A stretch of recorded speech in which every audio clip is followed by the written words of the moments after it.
जाणून घेऊयात हे तिहेरी तलाक विधेयक नेमकं काय आहे। तर तोंडी दिलेला तिहेरी तलाक निरर्थक आणि बेकायदेशीर आहे। तर त्याचबरोबर दोषीला वॉरंट शिवाय अटक करता येऊ शकेल। यामुळे आरोपीला 3 वर्षांपर्यंत शिक्षा आणि दंड।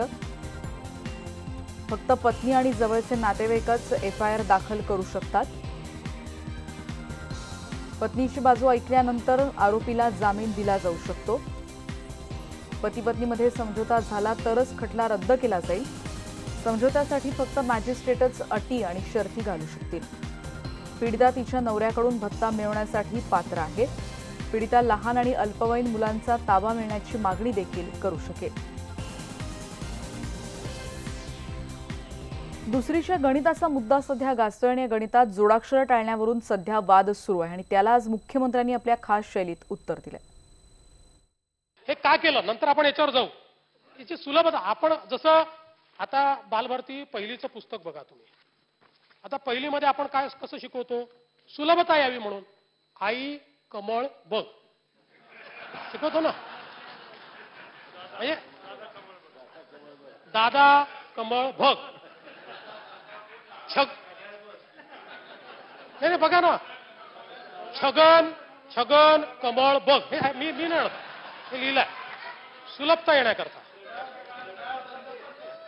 आता या नावाचा ज्येष्ठ नेत्यांशी कुठलाही संबंध नाही।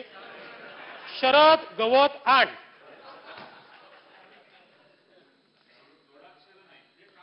हसन झटकन उठ।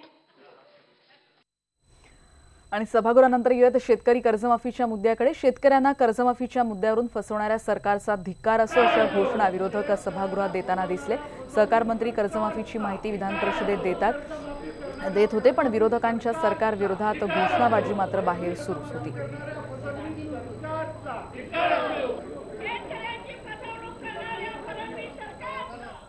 काँग्रेसचे गटनेते विजय वडेट्टीवार आज सभागृहात चांगलेच आक्रमक झाले। मुंबईतल्या आझाद मैदानावर आंदोलनासाठी बसलेल्यांना 6 नंतर तिथून उठवतात, हुसकावतात आणि त्यामुळे इथले पोलीस स्वतःच्या बापाचं मैदान समजतात का असा प्रश्न त्यांनी आज उपस्थित केला। आणि यावेळी या सभागृहात हे आक्षेपार्ह विधान त्यांनी केलं। स्वतः जाऊन त्यांना भेटेन, आझाद मैदानामध्ये मी स्वतः जाईन, प्लीज त्यांच्या समस्या ऐकून घेईन। संबंधित मंत्र्यांपर्यंत आपण जाऊ, मी जाईन त्यांना घेऊन स्वतः। प्लीज ऐकून तर घ्या, प्लीज ऐकून घ्या शिंदे साहेब, ऐकून घ्या। त्याबद्दल कुठेही दुमत नाही। मात्र सन्माननीय होणारे विरोधी पक्ष नेते यांनी बाप जो शब्द काढलाय, बाप ऐकून घ्या ना, ऐकून घ्या।